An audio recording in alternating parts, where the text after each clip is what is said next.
हम लोग शुरू करने लगे हैं सेकेंड ईयर की केमिस्ट्री की। ठीक है, सेकेंड ईयर की केमिस्ट्री में हमारे पास 16 चैप्टर्स हैं। सही है, 16 चैप्टर्स में से हमारे पास पहले चैप्टर से लेकर 6 चैप्टर तक पहले 6 चैप्टर जो हैं वो इनऑर्गेनिक केमिस्ट्री के हैं। इनऑर्गेनिक केमिस्ट्री मतलब जी हमें प्रोडक्ट टेबल के बारे में जितने भी उनके ट्रेंड्स चलते हैं, जितने उनके ब्लॉक हैं, ग्रुप हैं, पीरियड्स हैं, फैमिलीज़ हैं, उन सब में जो जो रिएक्शंस हो सकती हैं, जो उनमें एनर्जी तब्दीली आती है, वो सारा बयान किया गया है पहले 6 चैप्टर्स में। देन 7 से 14 तक, ठीक है, 7 से 14 तक जो हमारे पास चैप्टर्स हैं 7, उन 7 चैप्टर्स में हमें ऑर्गेनिक केमिस्ट्री बताई गई है। ऑर्गेनिक केमिस्ट्री मतलब हमारे पास उनका बेसिक क्या है, ऑर्गेनिक केमिस्ट्री में कहाँ से हम लोग ऑर्गेनिक कंपाउंड हासिल करते हैं, उनकी क्लासिफिकेशन कैसी है, उनकी क्लासिफिकेशन है तो उनमें जो रिएक्शंस होते हैं वो कैसे हैं, ये सारे बताए गए हैं। ठीक है, उसके बाद जो हमारे पास आगे हमारे पास 2 चैप्टर्स हैं 15 और 16। 15 में केमिकल इंडस्ट्रीज़ के बारे में पढ़ेंगे और 16 में इन्वायरमेंटल केमिस्ट्री। सही है, तो अभी हम लोगों ने पहला पहला चैप्टर देखना है periodic classification of element and periodicity. पहले तो इसका थोड़ा सा ब्रीफ इंट्रो कर लेते हैं, देन हम लोग इसके एमसीक्यूज करेंगे। ब्रीफ इंट्रो में ये है कि अगर आप लोग इस चैप्टर को ओपन करें तो सबसे पहले आप लोग देखेंगे इसकी बैकग्राउंड हिस्ट्री कि हमारे पास पीरियोडिक टेबल कैसे बना था। ये हम लोग वैसे 9th 10th से पढ़ते आ रहे हैं कि सबसे पहले डोब्रिनर्स था, उसने ट्राइएड्स दिया था। न्यूलैंड ने हमारे पास ऑक्टेट बनाया था रूल, और उसने इंग्लिश केमिस्ट था न्यूलैंड, और उसने 1864 में लॉ ऑफ ऑक्टिवेज दिया था। फिर मेंडलीव 1871 में रशियन केमिस्ट था, उसने तरतीब दी थी क्लासिफिकेशन ऑफ एलिमेंट, सबसे पहले किसने कर दी थी, मेंडलीव ने। फिर मोजले ने 1911 में एटॉमिक नंबर डिस्कवर किया था। ठीक है, और फिर उसके बाद हमारे पास मॉडर्न पीरियोडिक टेबल आ गया जिसमें हमारे पास 7 पीरियड्स हैं, 18 ग्रुप्स हैं। टोटल हमारे पास 18 ग्रुप्स हैं जिसमें से हम लोग 8 ग्रुप्स जो हैं वो मोस्टली पढ़े जाते हैं, और जो बाकी हैं वो ट्रांजिशन एलिमेंट के तौर पे पढ़े जाते हैं। ठीक है, जो हमारे पास क्लासिफिकेशन दी गई थी 7th पीरियड्स थे। 8 ग्रुप वालों को तो हम लोगों ने फैमिलीज़ का नाम दे दिया था।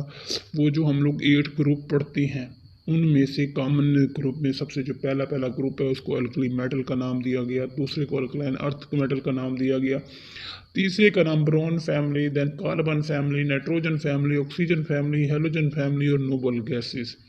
बाकी जो हमारे पास 10 ग्रुप है उनको हम लोगों ने बी के तौर पे लिया गया था। 1B और 2B जो है वो हमारे पास मोस्ट कॉमन होते हैं। उनमें कॉपर, मर्करी और गोल्ड, ये फर्स्ट बी के मेंबर्स हैं, ये एमसीक्यूज में आते हैं। ये ज्वेलरी वगैरह पे बनाने में काम आते हैं, उन्हें कॉनिज एलिमेंट्स कहा गया। ठीक है, उसके बाद बाकी सारे जो हैं वो हमारे पास ट्रांजिशन मेटल्स हैं जो हम लोग छठे चैप्टर्स में पढ़ेंगे। अभी तो हम लोग जस्ट ट्रेंड्स देख रहे थे, और सही है। अच्छा, इसके बाद आप लोगों ने ये देखना है जो पीरियड्स के हवाले से, पहले हम लोगों ने ग्रुप के बारे में ब्रीफली पढ़ा, अब हम लोग पीरियड्स के बारे में ब्रीफली देख रहे हैं। जो ब्रीफली हमारे पास जो पीरियड्स हैं, ठीक है, सबसे पहले हमारे पास पीरियड्स में हमारे पास पहला पीरियड है, ठीक है, जो कि हमारे पास जस्ट 2 एलिमेंट्स है उसमें, ठीक है, हाइड्रोजन है और हीलियम है। देन हमारे पास सेकंड और थर्ड पीरियड है जो हमारे पास लॉन्ग पीरियड है, ठीक है, शॉर्ट पीरियड है सॉरी, उसमें 8 एलिमेंट्स हैं। फिर 4 और 5 है लॉन्ग पीरियड है, उसमें हमारे पास 18 एलिमेंट्स हैं। 6 है, उसमें हमारे पास 32 एलिमेंट्स हैं। 32 एलिमेंट्स की क्लासिफिकेशन देखनी है तो वो ये है, उसमें 8 नॉर्मल हैं, 10 ट्रांजिशन हैं, और बाकी हमारे पास जो हैं वो लेंथिनाइड्स हैं, वो 14 हैं, ठीक है, 14 हैं। फिर हमारे पास 7 पीरियोडिक टेबल में हमारे पास 2 नॉर्मल हैं, 10 ट्रांजिशन है, और 14 जो है वो इनर ट्रांजिशन है, और उन्हें हम लोग एक्टिनाइड्स कहते हैं। ठीक है, ये हमारे पास होगी पीरियड की क्लासिफिकेशंस।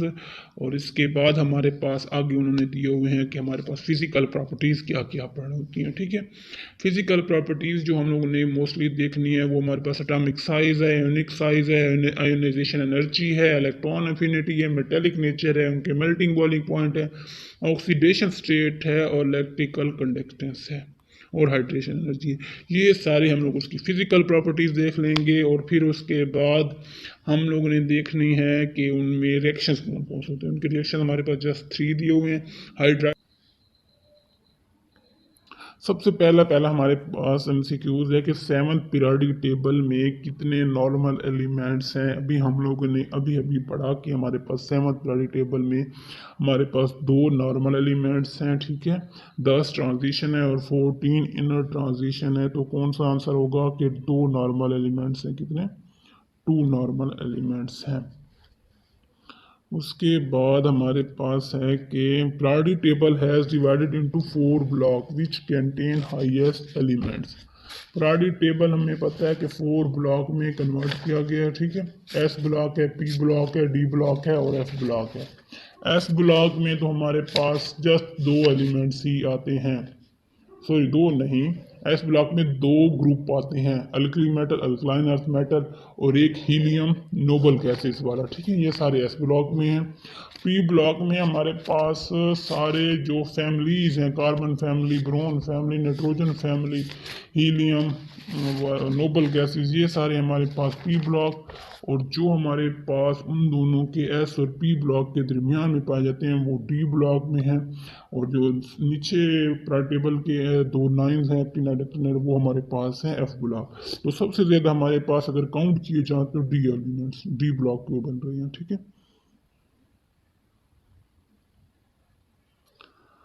हाँ जी, हमारे पास है division of element into blocks in the model table is based upon. हम लोगों ने जो डिवीजन की है ब्लॉक में वो किस बेस पे की गई है, ठीक है। ब्लॉक में हम लोग जब डिवाइज करते हैं तो हम लोग उनकी वैलेंसी देखते हैं कि कौन सी वैलेंसी के लिहाज से वो पाए जाते हैं, कि एस ब्लॉक की हैं, पी ब्लॉक की हैं। और जब हम लोग किसी भी वैलेंसी को देख रहे होते हैं तो हम लोग उनके वैलेंस ऑर्बिटल को देखते हैं, वैलेंस ऑर्बिटल्स। तो यहाँ पे हम सीक्यूज क्या आ जाएगा, valence orbitals.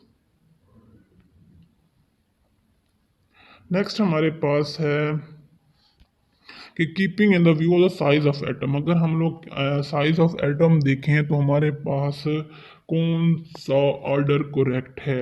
Size of order में हमारे पास ये होता है कि एटॉमिक साइज पीरियड्स में अप टू बॉटम इंक्रीज होता है, ठीक है। तो हमारे पास बेरियम मैग्नीशियम है, तो हमारे पास बी ऑप्शन होगा। बेरियम से मैग्नीशियम तक साइज जो बेरियम का होगा वो ज़्यादा होगा। ये अल्कलाइन मर्थ एटल मेटल दिए हुए ना, तो सबसे पहले बेरिलियम, मैग्नीशियम, कैल्शियम, स्ट्रांशियम, रेडियम और फेरांसियम होता है। तो हमारे पास सबसे पहले कि हमारे पास बेरियम जो है वो हमारे पास सेकंड लास्ट मेंबर है, तो मैग्नीशियम हमारे पास फर्स्ट सेकंड, वैसे सेकंड मेंबर है। तो इन दोनों का देखा जाए तो ये आंसर हो जाएगा, ठीक है। बेरियम का साइज जो होता है वो मैग्नीशियम से ज़्यादा होता है। नेक्स्ट हमारे पास है mostly concluded by the x-ray study of the element that physical and chemical properties depends upon. ये तो भी हमने पढ़ा कि 1911 में मोजले ने एटॉमिक नंबर डिस्कवर किया था, तो हम लोग लगा सकते हैं इजीली कि एटॉमिक नंबर।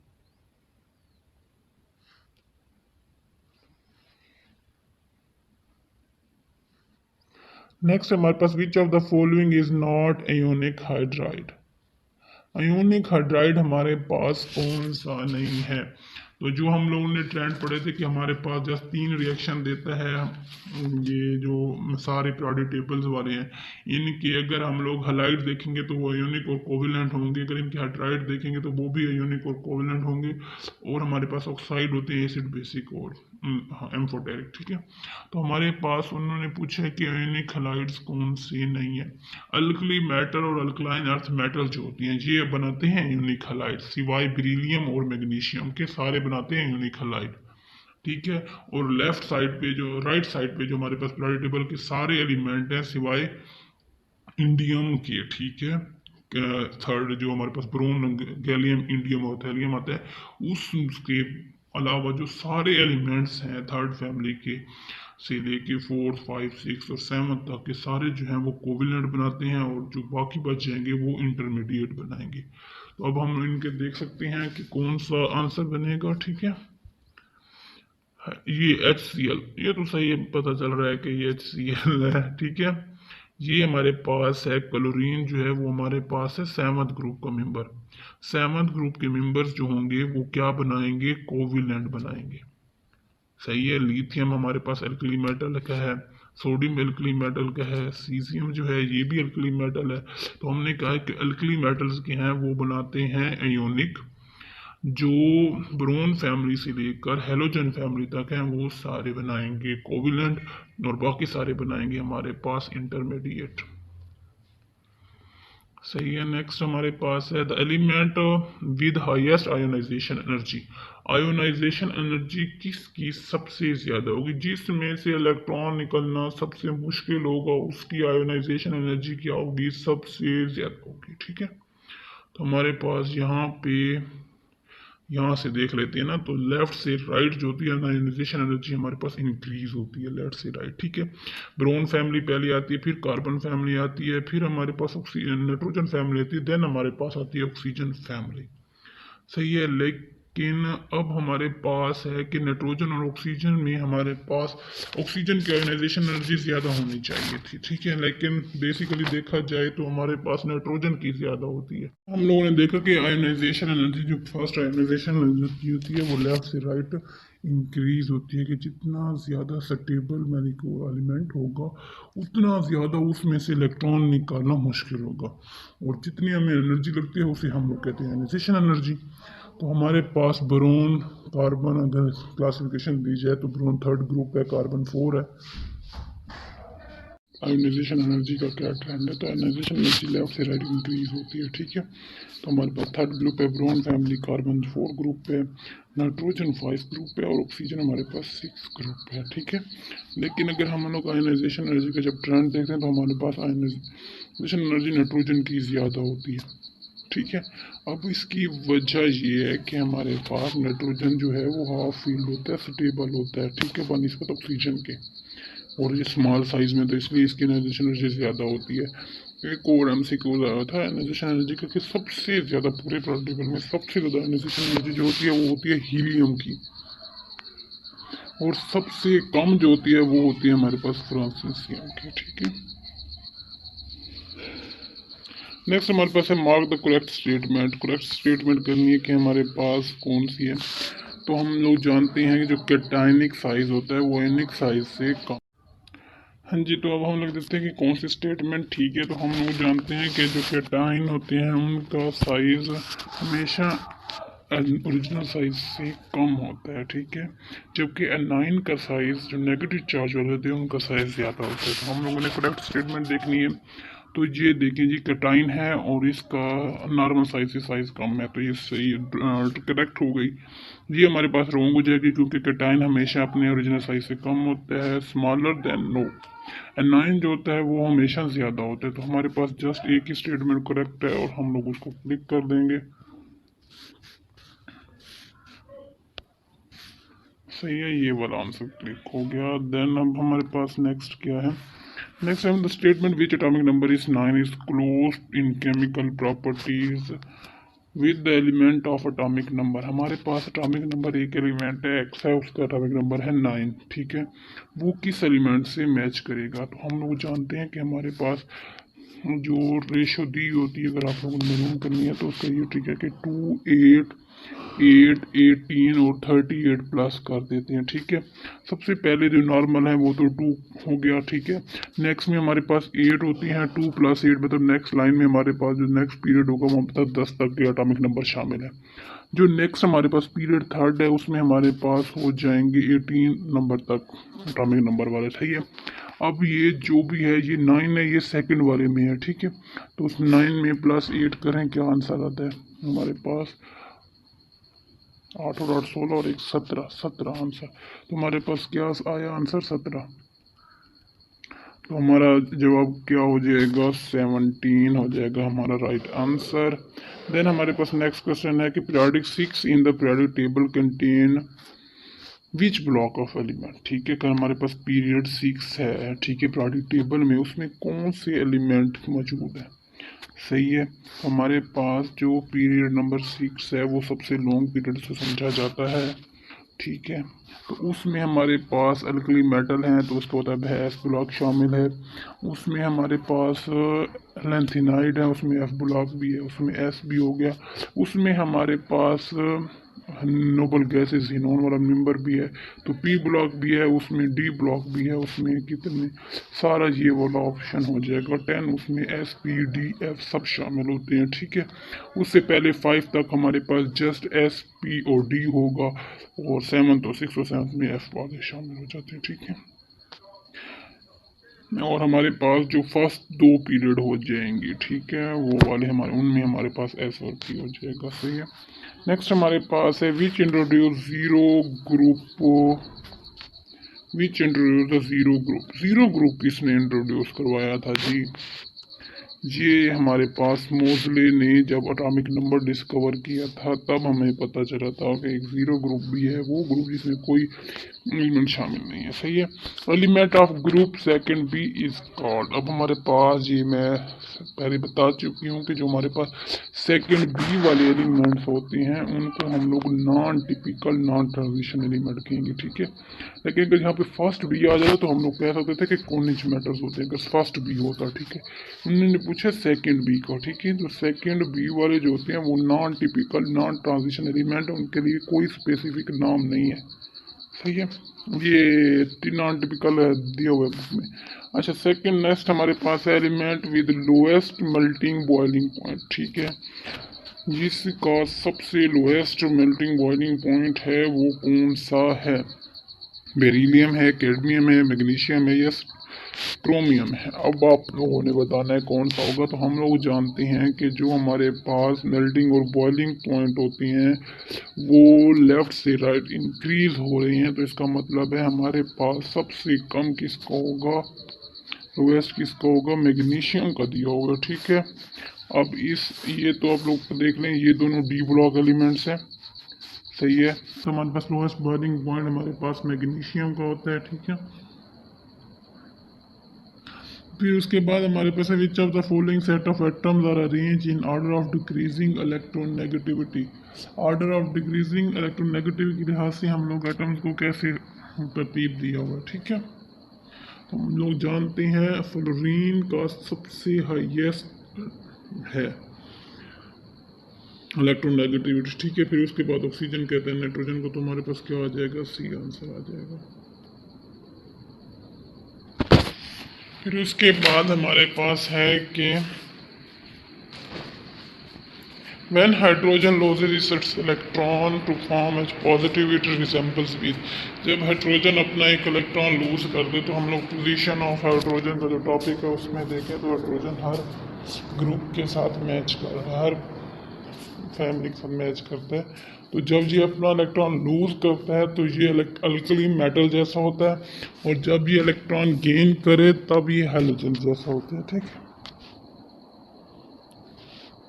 तो इस इन केस में यहाँ पे हाइड्रोजन लूज कर रहा है अपना इलेक्ट्रॉन तो ये अल्कली मेटल हो जाएगा, ठीक है। अगर लिखा हुआ आ जाता है कि वो गेन कर रहा है इलेक्ट्रॉन और एच नेगेटिव बन रहा है तो हमारे पास क्या आ जाता है, हैलोजेंस। फिलहाल तो एच पॉजिटिव बन रहा है तो हमारे पास क्या आ जाएगा, अल्कली मेटल।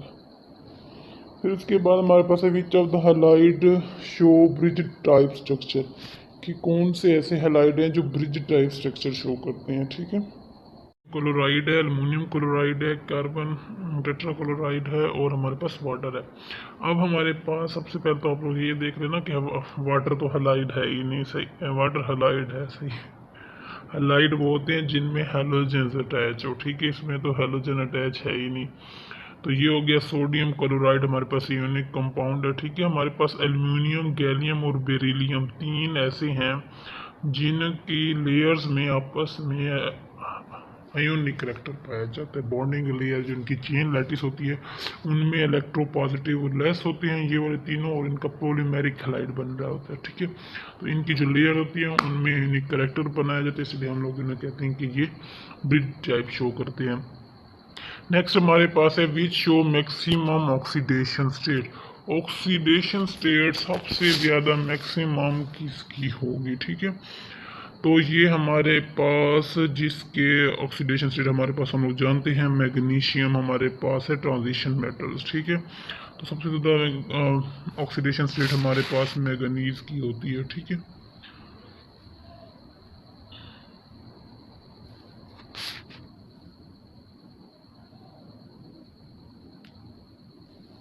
अच्छा, melting point is highest for the element of group. सबसे ज़्यादा हाईएस्ट मेल्टिंग पॉइंट किस ग्रुप के होंगे? तो ये हम लोग पहले देख चुके हैं कि एलिमेंट हमारे पास कार्बन तक इंक्रीज होते हैं, उसके बाद क्या होने लग जाते हैं, डिक्रीज। और कार्बन वाला जो है ग्रुप वो कौन सा है, वो फोर्थ ग्रुप है। हमारे पास आंसर क्या आ जाएगा, फोर, सॉरी डी ग्रुप आ जाएगा, फोर ग्रुप आ जाएगा।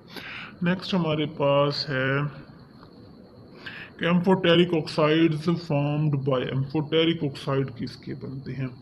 तो हम लोगों ने पहले ऑक्साइड्स देखने हैं, तो सबसे पहले हम लोग देख चुके हैं कि ऑक्साइड्स जो होते हैं ना, वो अल्कली मेटल के, अल्काइन के, ये जो मेटल्स हैं इनके ऑक्साइड हमारे पास होती हैं बेसिक।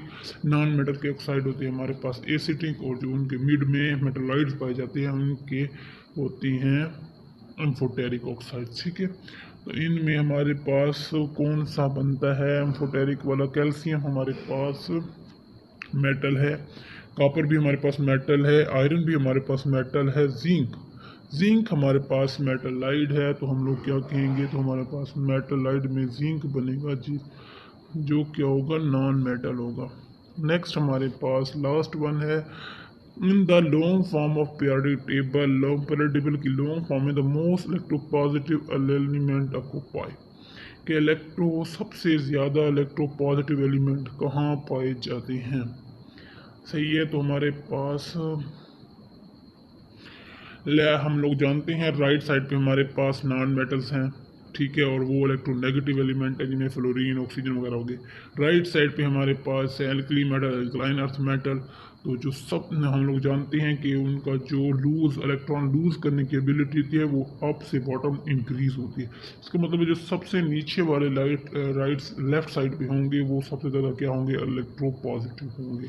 तो बॉटम लेफ्ट पोजीशन हमारे पास क्या होगी, मोस्ट इलेक्ट्रो पॉजिटिव होंगे। सही है, अल्लाह हाफिज़।